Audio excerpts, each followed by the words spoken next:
what you've seen in the past and what you see in the future, including the political environment, which I agree is going to shape the economy going forward and our investment opportunities. Bill, would you care to have first up? Well, again, it's important to have a culture. It's important to stay true to your values and your culture. Part of the problem in America today is a lack of culture and lack of core values on the part of not only the administration, but many of the people on both sides of the aisle in Congress. We are faced with a very, very serious election. How we come through this is going to determine an awful lot about what happens to each of us in our industries. Myself, I really do believe that a strong business person can do a good job running this country. And I think that there are tremendous risks. Again, I side with Sam on re-electing Obama. It would be a very, very difficult thing for our country. At the same time, I continue to be excited about the hotel business around the world. Indications are that travel and tourism is going to grow between 4 and 5% in the next 7 or 8 years, all the way around the world. It's going to grow faster in Asia than anywhere else, but it's still going to grow in other places.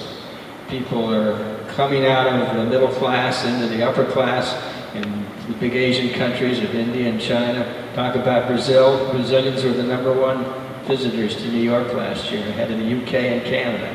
First time in a long time I think that's ever happened. So we see tremendous opportunities in the year ahead for growth in tourism around the world, and most of us in the audience and here on the stage will be there for it. Thank you. I think that I would wrap up by saying that, or repeating, that it's still supply and demand. People ask me all the time, as you did a minute ago, where would what geographic location would be the most attractive? The answer is, in the United States, you got to figure out where the demand is. Because when it's all said and done, you make money in real estate by servicing existing demand. It's very difficult to, quote unquote, create demand. The good news for the hotel industry and for most of the commercial real estate industry is that there's very little under construction. And I think there's going to be very little under construction for the next couple of years. I think that will result in a continuing improvement in occupancies of all forms of real estate. The question is, will you be able to get rates that will ultimately change the value? I think that's the challenge, and I think you're going to get the rates if you can find out where the demand is.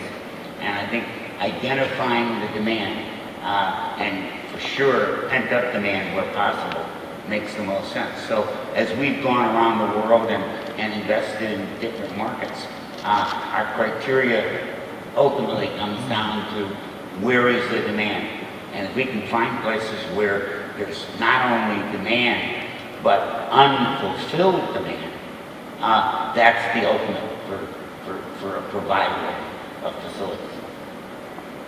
Thank you, gentlemen. I think we've been blessed with having the thoughts from these two senior statesmen in our industry.